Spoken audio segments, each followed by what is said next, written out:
workers are getting offered more remote opportunities, hybrid opportunities, but that flexibility allows them to deal with things that they may need to deal with in their personal lives that you may not be aware of, but they still can produce and they still want their job. They still like their job. Mm-hmm. So then you get more focused on the, metrics of what do they need to do? When do they need to do it by? And however they get there in those few days is up to them Mm-hmm. in a sense. And I think that that's really powerful because then people can do things that are small, like go pick up their kids from school or, run to a soccer game or do a load of laundry, but they don't have to worry about, oh my gosh, I'm Mm-hmm. going to, get fired over this because I'm not doing the 9 to 5 that I need to be doing. Welcome to Biz Help for You, the show that saves you the expensive learning curve by providing advice from industry experts in every facet of the entrepreneurial journey. Too many small businesses collapse. According to the U.S. Census Bureau, 20% fail within their first year, and less than 35% make it to their 10th anniversary. The goal of this podcast is to change that statistic. So if you're interested in learning more to be a successful entrepreneur, tune in today. Let me tell you a little bit about my guest today. Theresia Intag, the founder and CEO of Intag Hire and co-founder of Tag4HR, possesses extensive experience in human resources and talent acquisition. Her innovative and flexible business models aim to streamline operations, optimize budgets, and prioritize mental health for small businesses. In 2016, she introduced a flexible recruiting service that disrupts traditional recruiting firms, offering clients significant savings in recruiting fees. Her 2022 co-founding of an HR community provides modern resources, business expertise, a supportive community, and tools for the HR leaders and small business owners. With over 20 years of recruiting and HR experience, she is well-versed in attracting top talent, building effective recruiting processes, and sustaining businesses with exceptional teams. You can benefit from her expertise by learning how to improve your recruitment strategies, streamline operations, and prioritize employee well-being, fostering the success of your businesses. So, Theresia, welcome to the show. Thank you, Candy. I'm so glad to be here today. This is exciting. I'm happy to have you. Before I get into questions that I'm going to be asking you on the topic, I'd love for you first to just share a little bit of your story about becoming an HR professional and an entrepreneur.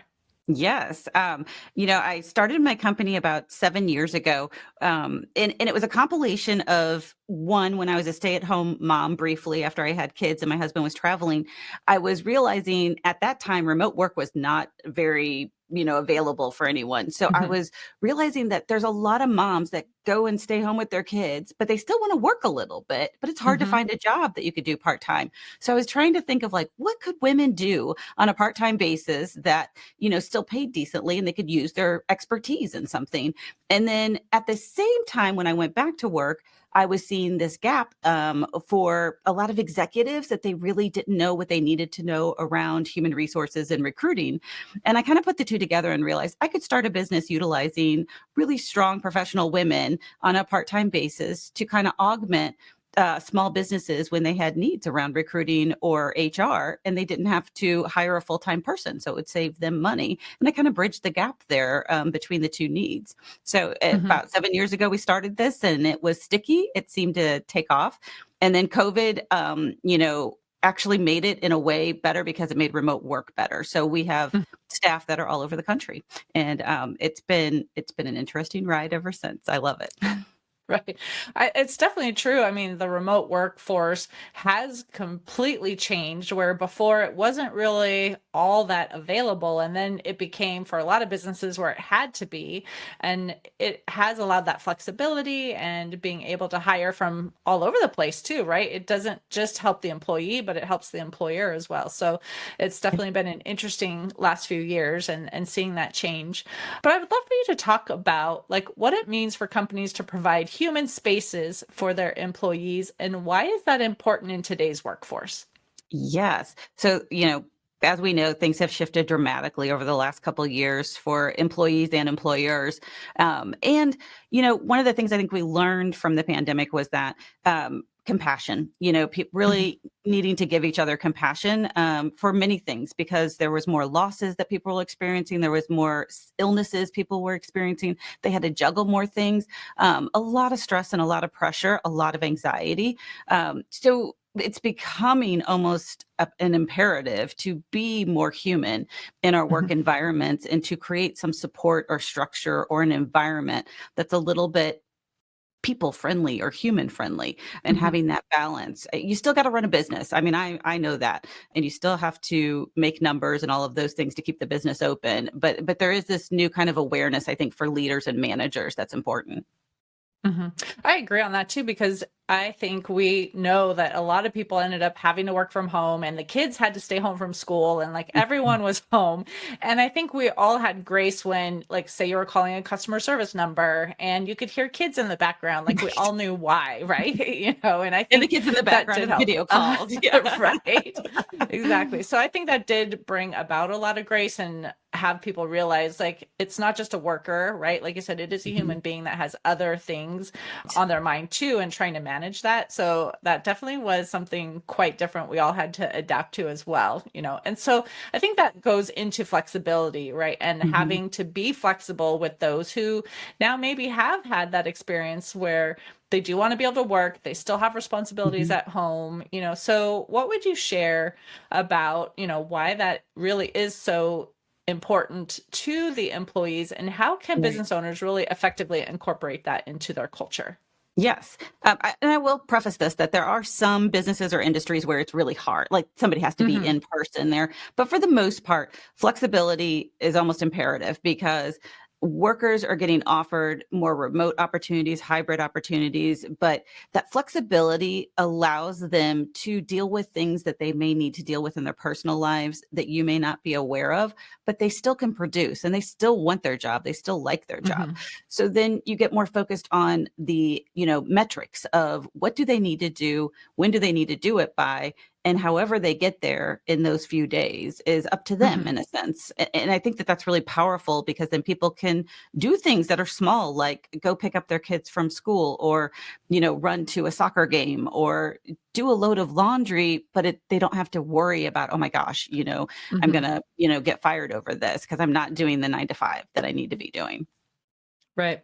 Well, and like you said, there are some that this is harder, right? Like we know, like Mhm. medical offices or restaurants Right. or retail or things like that too. So, do you have any tips maybe for them that they do still have to have the doors open and customers who come in are going to be frustrated if it takes like an hour for their food to get served to them, right? So, how do they Right. still have that flexibility, but still be able to give the customers what they need?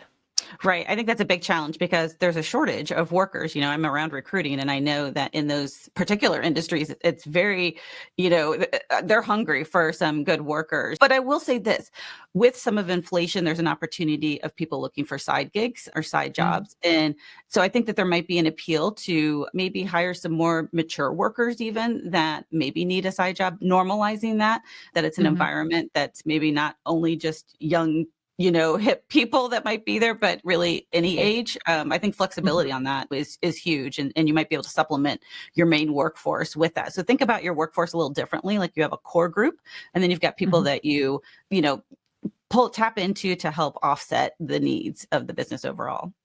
Hmm. And it seems like then if you have that and you've got some part-time people that they are able to fill in as necessary, Mhm. right? If someone does say, "Hey, I need to have this time off." Like you Right. said, my kid has a play, I want to go see her, things like that too. So having Right. that extra team, I guess, would help with that.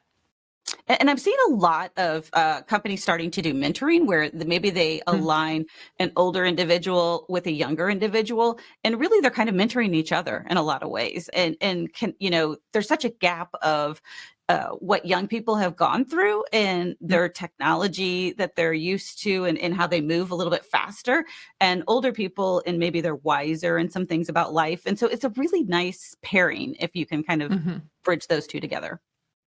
And that's a great idea too, because you can learn from each other too. And Mhm. so I love that Exactly. concept too. And being able to share, an older person can share their experience and what they've gone through, and the younger person Mhm. can help teach them maybe some of the technology that's harder to grasp. So definitely, I love mentorship. It's so important. Yes. But we do know too, AI. Everyone's talking about AI, and some people are afraid of, what's going to happen in the companies if they allow AI to like come in, and some are really harnessing those capabilities. So, like, what would you say to somebody who is wondering how they should effectively use it, but still have their workforce be comfortable knowing that they have a job? And what are the Right. pitfalls and challenges of using that?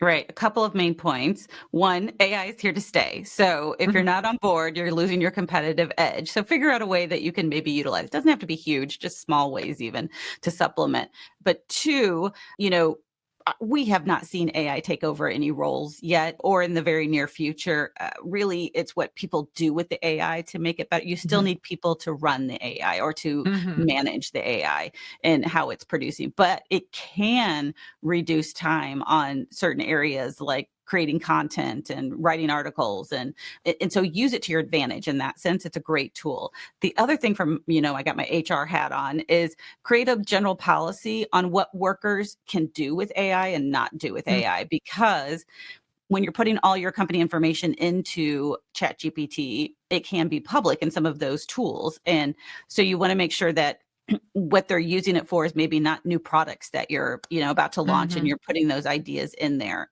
So do some general policies around that, and you can find some online. Mhm. That's a great tip because a lot of people probably didn't even think of that. And I did hear, before too, yes, don't put anything that you want to stay private into ChatGPT. And that should be obvious, right? But a Mhm. lot of people don't think about that. And having those policies, I think it's just like when social media really started to take off and people had to have some social media guidelines as well too about what you would post on social Right. media. Now we have to talk about AI and what we would do for that. So I appreciate your sharing that because that really hadn't even entered my mind either until you just Mhm. mentioned it. So it's so important to think about. So, how can the small businesses then leverage fractional services to optimize their growth? Yeah. And what benefits can they expect from that approach? Yeah, I think, as many of us know, when you're running a small business, everything's against you in a lot of ways. Hmm. You've got to, payroll and taxes and, cash flow, like all those fundamental things to stay alive, to give your business even a chance. I'm a Hmm. big fan of augmenting with gig workers, interns, part-time people. I think you can do a lot with really smart people as long as they also want, the part-time role or a gig job. Hmm. And you have to make sure too, you're not treating them like a full-time employee. So you have to be mindful of that with the government and everything. And there's certain restrictions around that. But that's my HR hat again. Hmm. But I really feel like that those are, you can really capitalize on those, and it can help you grow, because if a business is starting to grow, it changes a lot. When you go, Hmm. that first 100,000 is a big deal. And then the next big bump is to get to that 500,000 mark. It seems so hard and impossible, but then you're a different business and you have to have different processes and mechanisms in place to even get to that next level, to get to 1 million. And so Hmm. it's hard to hire somebody full time and expect them to be what you need a year later when you've grown a bit. It may be a different business that you're running at that point. Hmm. Well, you just mentioned too, like the part time is going to be different, like with some legal regulations than the full time, and Mm, someone may not be understanding all that goes into that. Do you want to touch on that a right. little bit more? Sure. So for full time, if you're asking somebody to be working 30 plus hours and they're expected to be like a full time person, and you're giving them equipment, all of those pieces, then they classify them as a full time person. The government does. So you have to be careful of not only federal laws but state laws as well, depending on what state you're in. And some states are more stringent than others around that. Hmm. And but if they're really, working, 20 hours a week, you're not providing them with equipment, they have their own computer, or, they're a consultant that has multiple clients, then you're pretty safe. And I'm all about, if you can find a really great, strong, you know, smart person to hire on a part-time basis, sometimes they can do the work that is so efficient and so such better insight for your organization, that it can actually help your business grow faster than if you hired a full-time person. So it depends on what you need, what you're looking for in that person and what's available in the market. But there's a lot of gig sites out there, like I think Fiverr and Upworks, that they'll rate people too. So it's not as risky. You can find somebody with a really strong rating, and usually they're worth their weight in gold, even if they're a little expensive. You get so much more out of them than you would maybe even a full-time person. Mm-hmm. Well, and someone might be saying 30 hours is full time. I thought it was 40 hours, right? But that's true that there are a lot of regulations that say, like if you have 50 people who work, or 50 full-time equivalents, the 30 hours or more, now you have to have medical and all of that. So do you want to talk about a few of those specifics then that they may also have to consider around the HR? And yes, and I was referring, that was a good point. I'm referring to companies that are less than 50. The ones that are big, that are larger than 50, yes, you get into different state laws, different federal laws around what's required around the benefits. So it gets a little trickier. And the biggest thing, though, that I really want people to be aware of as we do more hybrid and remote work is pay attention to the state laws of what's required when you hire somebody in that state. So it's very easy to be like, oh my gosh, this person's great. They're in such and such state. And then you hire them and you realize, oh my gosh, there are so many other requirements you have to do. And there's a few states in particular, but as we all know, California is a lot more complicated. So make sure you have a good HR person that can help you navigate the waters, so to speak, because you can get in a lot of trouble with your business if you let them go and you actually owe them, their PTO and you didn't know that and you didn't process it right. And there's fines around that. So you have to be aware. They're not like totally impossible laws to navigate, but they're just different in each state. So that becomes a little tricky. Right. Well, and some of those things too, like making sure they're paying the right minimum wage. And like you said, knowing like when overtime is calculated, like you said, California, it's over 8 hours in a day where federal law is over 40 hours, right? So understanding all those regulations is so important. So I'm glad you shared that tip too, because again, with remote, you can hire kind of from anywhere. So you do have to know, you have to be an employer in that state and follow all the regulations as well. So thanks for sharing that too. Yeah, yes. Okay, so small businesses too, they often face unique challenges in managing their human resources. We've just started talking just on a couple of them, and there's so many more, right? So do you want to touch on maybe some of those key factors that they really need to be paying attention to make sure that they're meeting all of those HR regulations? Yes, I think the big thing that people miss is just that first thing that you need to do when you hire somebody, and that's how you handle their documentation and privacy laws around that, where you file your I-9s, how you're verifying the I-9s, making sure those are clean. That it's very basic work, but so many people do it wrong. And so I think that that's the main thing right out of the gate that you need to be aware of. The state laws is the bigger one. And then if you get into, you've got full-time people with benefits, I highly recommend using a broker. Find a broker with a good reputation in your area and utilize them, because if you're a smaller business, they just make your life so much easier. A lot of times your employees can go to them for questions. So you don't necessarily need that full-time HR person who's super seasoned. If you're augmenting with a broker, with a payroll service company, and you've got just those basic state pieces is what you need.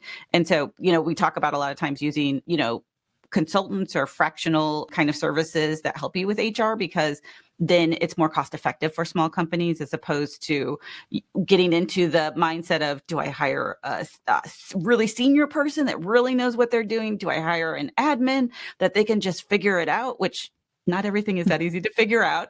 There are some things that they can do administrative wise, but there's different levels to HR, and HR is not, as straightforward as people think, but it's also, people can do too much and you don't necessarily have to do everything. So there's kind of this in-between place around true compliance. And it's also around, HR is around, how risky are you? There are certain compliances that you just definitely have to do.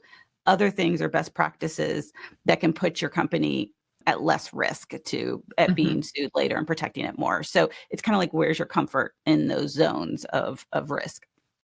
Right. And along those lines, I mean, there are penalties if you do certain things incorrectly, and you don't have the right forms, or like I said, even the I-9, if that's not filled out correctly. And Right. if by chance you get picked, for them to look at them, they could charge you fines just because you didn't have the right box marked. So do you want to maybe touch on a few of those things that could result in penalties if they don't do them correctly Yeah. so that they focus on those? Yeah, you've got your I-9 forms you need to do correctly. FMLA always gets tricky. If you've got somebody going on maternity leave and you're getting into FMLA, I recommend using a consultant. If you have any type of investigation that you need to have because an employee has claimed an issue around discrimination or sexual harassment, it's really helpful to get an outsider that's objective to do the investigation. And there's very particular steps you need to take that make sure that it's being investigated thoroughly, and also being objective about it, which is sometimes hard when it's your own company to do. And then if you're going to do layoffs, if you have a substantial amount of people and you're going to do a RIF, then you also need to, in states, a lot of times, notify them that that's going to be happening, and there's certain requirements around that. I think those are the main areas to be aware of. Mm-hmm.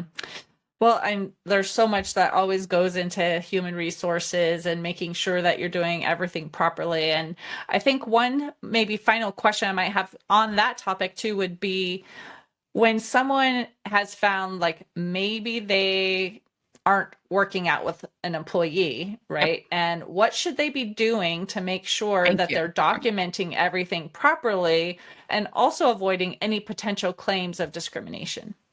Yes. So if you start at the beginning to avoid the discrimination piece, have a very clear job description that's really, mapping out what is expected of the person in that role, and make sure they know that before they accept the job, the position.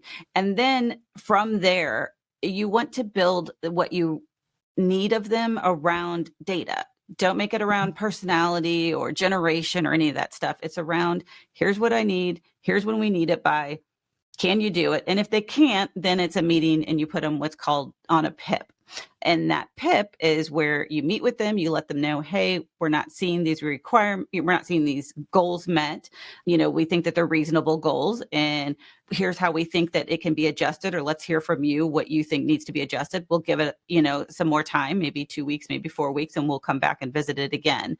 If it's still not being met, then that puts you in a better position to let them go without having any repercussions, because it's just not a fit. It's not about the person. It's about the business has something that needs to be done. Keep it about the business and the job that is fulfilling that need of the business, and making sure it's aligned right. And then if that person isn't the right fit, I'm a big fan of, going through that process, but firing fast and find the right person. Because a lot of times we don't know what the true skill sets are until the person starts. Interviewing thoroughly does give you a lot of information and avoids a lot of pitfalls, but there's always people that you just think that they're saying the right things, and they think, that you're aligning, and until you get in there, you don't always know. So don't be ashamed if somebody doesn't fit or you hired the wrong person. It happens to everybody.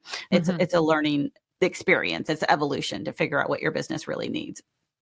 And that's true. And sometimes it's, information on the resume may have been enhanced a little bit, right? So they weren't completely honest, but sometimes it's an honest mistake, right? You just hired someone thinking they might be good in the position, and they just don't have the skills, and it's not even that candidate's fault either, so that sometimes is a difficult situation to navigate as well. So, So I know we're getting close to the end of time that we have. So I wanted to first ask if you have an offer that you would like to share with our listeners, and also how they can connect with you.